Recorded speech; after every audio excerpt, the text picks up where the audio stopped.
Hi, welcome to Comptroller's Corner. I'm your host, Pat Curry, joined as always by Buffalo Comptroller Mark Schroeder. Our top story today, the Comptroller has selected a firm to assist his office in conducting an audit of the city's street lighting system. After a competitive bid process that resulted in proposals from across the nation, Troy and Banks, a leader in utility audits headquartered right here in Buffalo, stood out as the best option for the city.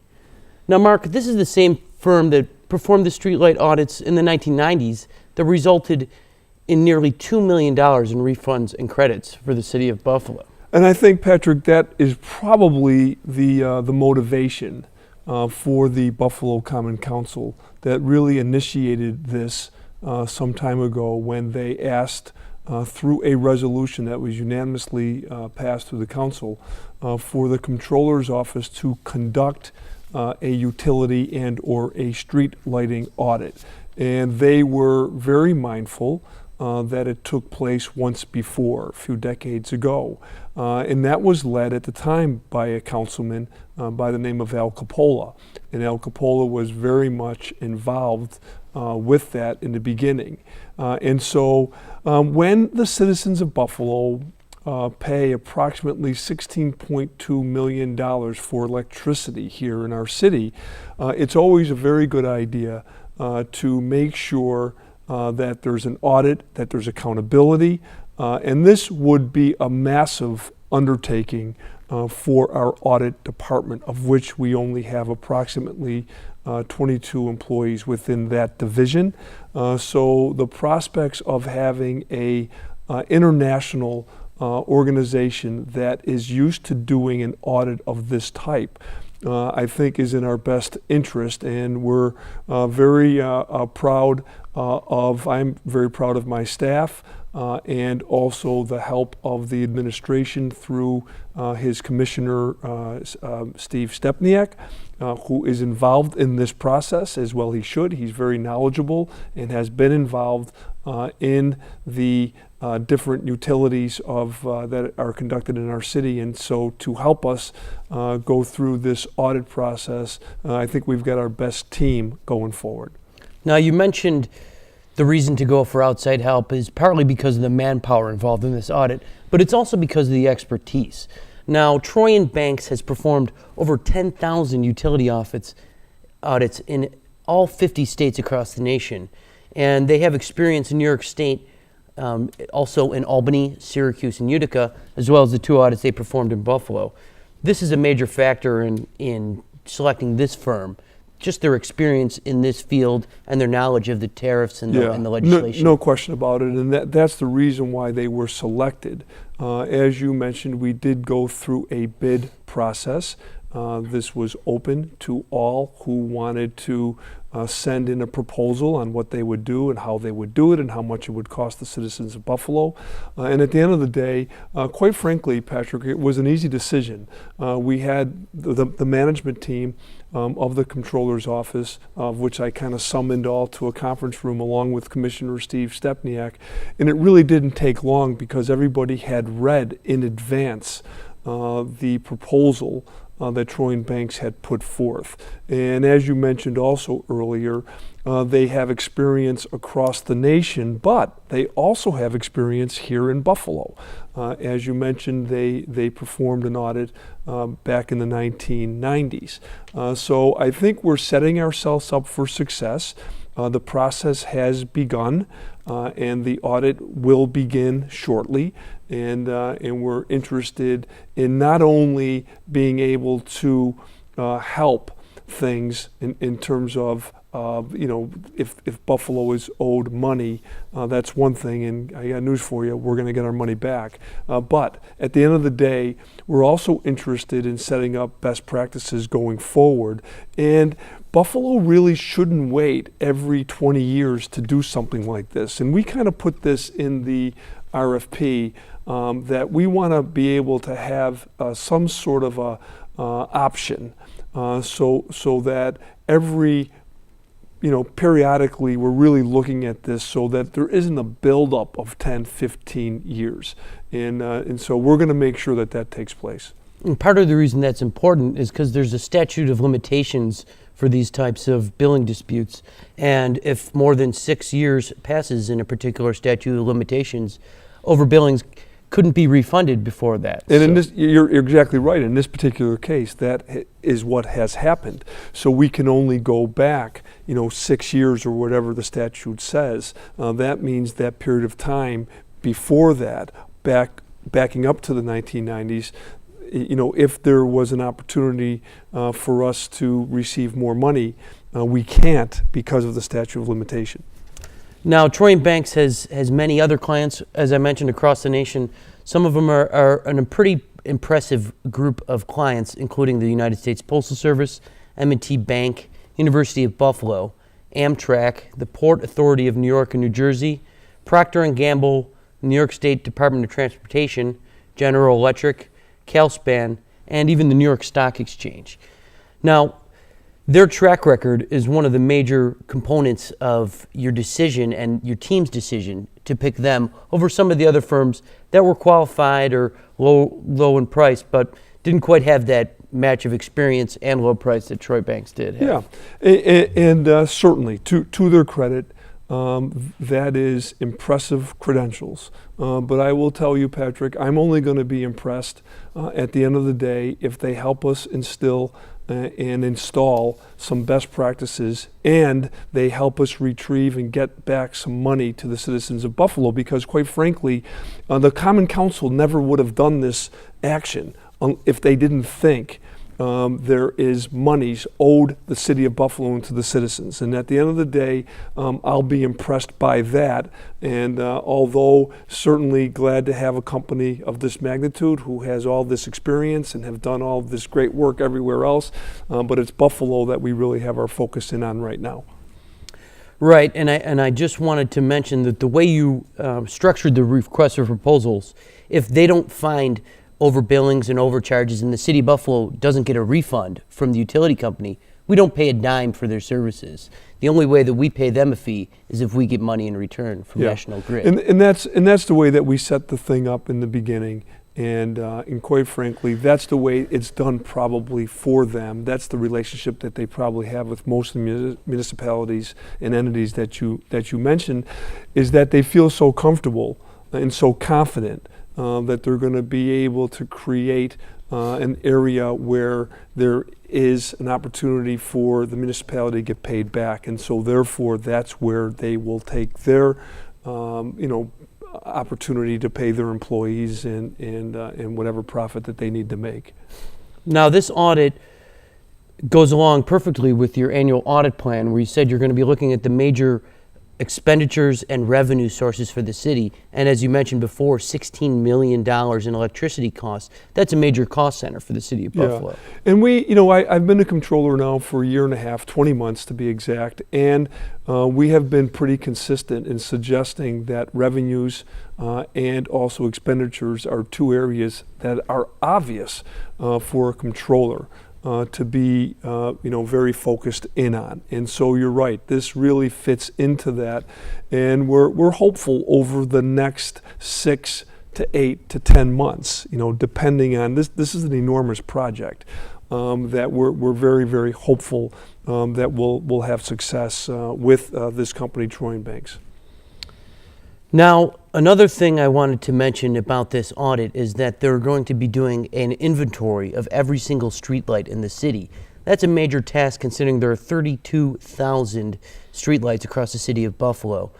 Now, you think this comprehensive and thorough approach is really going to make a difference in the final result of this audit, correct? Yeah, of course it will. And again, this is one of the reasons why we want to attach ourselves or to become a partner with a company like this. I read all the proposals, and there were some very good companies who put in their background and what they were going to do. But it was extremely comprehensive. It's exactly what we wanted, and so we're very, very helpful. We're very grateful right now that this process is over in terms of selecting a vendor, and now the process begins to actually take a look and to do a comprehensive audit probe all the facts, and then come up with what we think some of the remedies and recommendations should be. Now, this audit is strictly focusing on electrical and electricity costs. There are other utilities that the city of Buffalo pays, and there's also revenue that comes in from the gross receipts tax regarding utilities that counts as income for the city as revenue. Now, you're also going to be looking at those areas, and those are potential areas for future audits, correct? Yeah, there's no question about it. In fact, we actually talked about it. Would we do an all-encompassing utility audit? And at the end of the day, I think what my management team actually came up with is that because of the enormous amount of work and the amount of money, the $16 million in electricity fees that the citizens of Buffalo pay, that we should really concentrate on that first. However, because we're in this utility type of audit, we will be looking at some of the other areas that you mentioned as well, and that would be done in a separate audit. Or as we're going forward, we can be flexible if there's certain things that come up that we may want to take a look at it now. So we'll have that flexibility. But right now, we are focused in on the electricity, and especially having to do with the street lighting. Now, Mark, we're just going to have to take a quick break real quick. When I get back, I want to talk a little bit about Governor Cuomo's announcement in Buffalo on the waterfront. Stay right there. We'll be right back on the Comptroller's Corner. Are you unemployed, underemployed, or do you need to improve your job skills? Then the Buffalo Employment and Training Center is here for you. The Buffalo Employment and Training Center is your one-stop employment shop. Whether you need help with your search, access to information, seminars, or training, our expert and caring staff is here for you. And the best part is, all of our services are free. The Buffalo Employment and Training Center is conveniently located at 77 Goodell Street in downtown Buffalo with plenty of free parking. For more information, call 856-JOBS or visit us on the web at www.workforcebuffalo.org.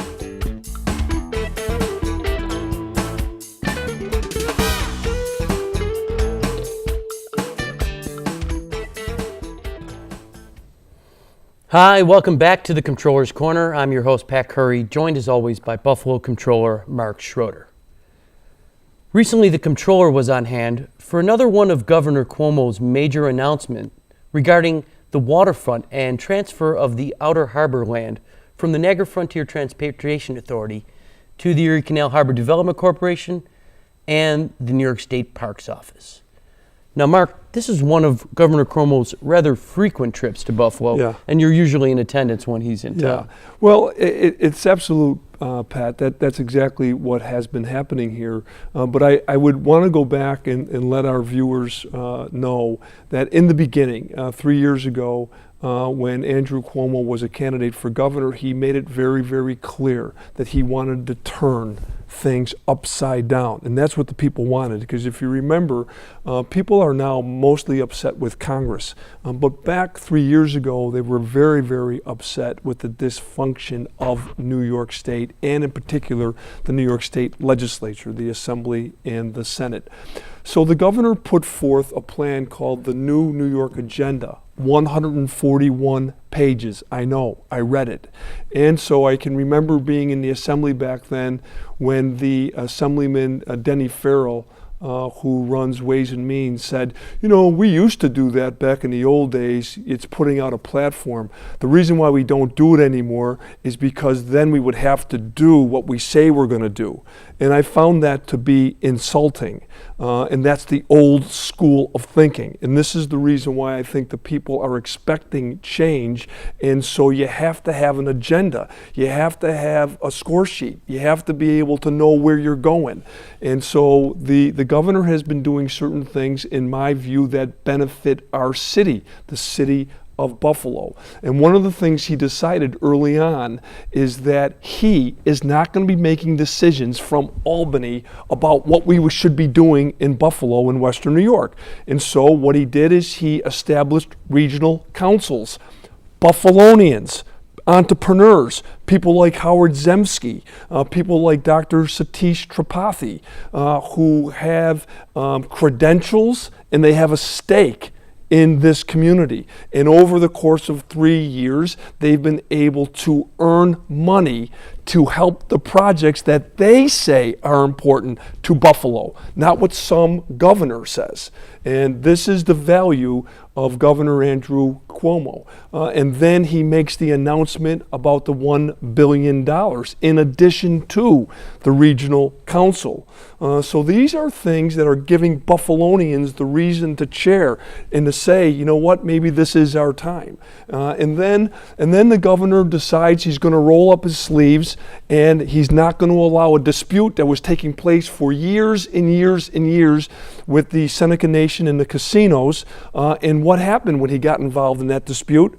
Buffalo gets a check for $15.5 million. And then what happens when the governor gets involved with the Peace Bridge that has been under dispute for a long, long time? Things start to happen for the Peace Bridge and for both sides of the border and for Buffalo. And so then when you say the governor comes into Buffalo, as he often does, and he makes this announcement of the waterfront. Well, guess what, Buffalo? Brian Higgins, the congressman who, if it wasn't for him, there'd be nothing to talk about, in my view, regarding the waterfront. He tried to do this with Governor Pataki 10 years ago, and nobody would listen. So this governor's listening. So what does he do? He does exactly what the congressman asked him to do, and that is to create a state park here in the city of Buffalo on the waterfront that would encompass Gallagher Beach and the small boat harbor. But he wasn't done with that. He then has a plan in place, the Erie Canal Corporation, that has been doing a lot of work on the water's edge. Canal side, and also Wilkinson Point, which is already on that area.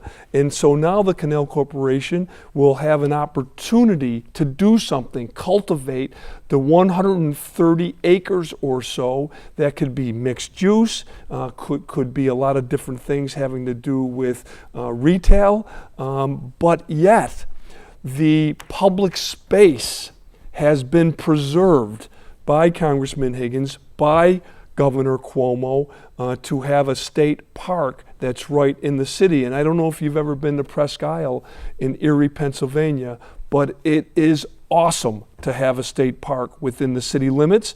And we're going to be able to do the best we can over the next several years to make it the best state park in the state. Now, you mentioned the outer harbor and the investment that's going on there with this new plan in Wilkinson Point and the future mixed-use development and the state park. And then there's Canal Side in downtown, where there's a great deal of momentum with Harbor Center, One Canal Side, the former Donovan building, and the replica canals that have really changed the game in Buffalo's downtown. There's Ohio Street that links these two projects, and Congressman Brian Higgins has led the way in redoing Ohio Street, which looks like an industrial wasteland in some areas, and making it into a premier parkway to link these two waterfront attractions with a pristine parkway, and will provide a land bridge for these two destinations. Yeah. Well, you know what, Patrick, you said a lot in the comments that you just kind of outlined for us, but the fact of the matter is, Congressman Brian Higgins and others, they've been going out there hitting singles, all of those different projects that you're talking about. In past years, in past decades, politicians would always try to go for the long ball first, and it never, ever worked. Hitting singles, getting some momentum, getting people to come to the waterfront. When a poll is taken in Buffalo and they ask people in the region, is our city and our region going in the right direction? And it dials up at 78%. What does it tell you? It tells me and it tells everybody this is our time. We have to take advantage of these opportunities with the waterfront. We have to take advantage of the opportunities we have within our downtown. And it also gives us, those who are elected in the city of Buffalo, an opportunity to begin to really concentrate on the neighborhoods of Buffalo. And when you get yourself to a point where we are, that's the best remedy for some of the problems that we've had over the years. So I think things are going well. I want to give the governor credit. When you lead, oftentimes people criticize. There are people who are happy with the governor. There are people who aren't. And one of the things that the governor is going to take on this year, and he's going to announce it in his State of the State address, is that the schools in our state is something on his mind. And if you remember last year, Patrick, during his State of the State, there was a sign that he had on his door, on his office, and it said lobbyist for the kids, meaning what he was doing is he was kind of criticizing what happens in New York State, that there's lobbyists who are involved in everything. And what he was saying then is that he is going to become the lobbyist for our children. And I'll tell you something, I can't wait for that. And I'm hopeful that the governor is aware of a lot of tools that are out there. For instance, we will have a constitutional convention that will convene in 2017. That would be the ideal time to abolish the useless Board of Regents that's been governing state education department and our education product for over the last 200 years. And it's not working. It's not going to work. We, the elected officials, have to take responsibility for the education product in our city. And I think the time is coming, and I think the people really want it. The people want choice. They want to have opportunities for their children, and just doing it the way we've always done it, I reject it. It's not working, and we have a responsibility here in the city of Buffalo to go forward. Now, you mentioned the governor's dealings with the Seneca Nation and breaking that logjam and coming to an agreement, stopping the inertia at the Peace Bridge. Another project that he took a personal role in was getting the Buffalo Bills a long-term lease, a 10-year lease at Ralph Wilson Stadium. Now, he was just in town for the home opener to have a tailgate party and to reiterate his support for the Bills staying in Buffalo. Yeah, that was also a major opportunity for all of us, not here just in Buffalo and Erie County in Western New York, but also Canada, that really enjoys not only the Buffalo Bills and the Sabres, but I will tell you the institutions here, the art institutes of Buffalo, the music institutes of Buffalo, Kleinhans, and others, they understand that a large number of patrons are coming in from Canada, from mostly the Fort Erie and from Fort Erie all the way to Toronto. And so I think the governor being in town recently for a Buffalo Bills game, I don't know how much tailgating he actually did, Patrick, but I think what he was really trying to do is have a presence here in Buffalo, which he's done by coming here frequently. But I think he also wants to partner with the Buffalo Bills because we are New York's team. Now, you did mention about neighborhood development, not just downtown, and you mentioned Howard Zemsky. Those things kind of come together in Larkinville. We had Howard Zemsky on Comptroller's Corner over the summer, and Larkinville is really an example of how you can have a critical mass in a neighborhood that's not in downtown, but is a neighborhood that was struggling, and now it's come to life and is a success story for the city. Absolutely, and here's the metaphor. If you can do this in the oldest part of Buffalo, that is one of the oldest manufacturing communities of Buffalo. It predates the city of Buffalo to when Buffalo was a village. If you can do that, it's a public-private partnership. There's private money involved all over that neighborhood. And there's public money. The administration, and I'll credit the mayor and the district councilman for getting involved and for putting some infrastructure on Seneca Street within that Larkin district. And so when the city of Buffalo works in partnership with private entities and with developers, only good things are going to come. And I think that is what's going to happen going forward now that we're at this critical mass.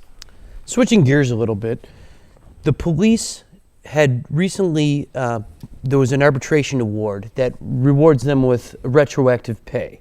The firefighters also got a new contract, which they get retro pay. We discussed this a little bit in our last show, but right now, your office is waiting on some calculations from the administration in order to process these checks, and you're hoping to get those calculations in soon so we can get these firefighters and these police officers paid as soon as possible. Yeah, Patrick, and I think the viewers know me, pretty well, being a controller now for 20 months and having a history in being elected as a legislator for 10 years, 7 as an assemblyman and 3 as a county legislator. I'm a straight shooter. I say what I mean, and there are times where there are different transactions that are going on between the administration run by the mayor and the comptroller's office, and there's a lot of things. It's a $500 million budget that we have in running a city, and oftentimes there is great cooperation with the administration. Oftentimes there's miscommunication, there's human error, and then there are strategies that are put in place by the administration. They're the mayor, it's his option to do it. But when it comes to me, if I don't like what I see, we send it right back. And I will tell you on the PERB announcement that was made on July 16th, and it said, and this would be for the police, Patrick, it was clear that the PERB award was given, and in 60 days, the city would have to respond, meaning pay the retro checks to those deserving officers. Well, when the city of Buffalo sits on it for 41 days and doesn't give it to MIS, the information services that reports to the mayor, and then we don't get it in time to be able to do what the PERB award says, I'm going to make it real clear that that's exactly what happened. I'm not making a judgment on anybody, including the administration. If it was a miscommunication, okay, fix it. If it was a strategy, okay, explain it. All right. Now, you mentioned PERB, the Public Employee Relations Board. They're the ones that did this arbitration award with the police. Now, you're hoping that if they don't get the money in the 60 days because of this delay and that the information was not received by the city's IT department or our office, you're hoping that they should get their award shortly thereafterwards. Yeah, I can hope all I want, but I know what I know, Patrick, and so all I know is that we can't do anything unless we get the information from the administration. And once we get it, we will act accordingly, swiftly, and we will send those checks out. On that note, Mark, we're going to have to wrap it up. Thanks for joining Patrick. us on the Comptroller's Corner. Thank you. And thank you at home for joining us on the Comptroller's Corner. This is Patrick Curry signing off.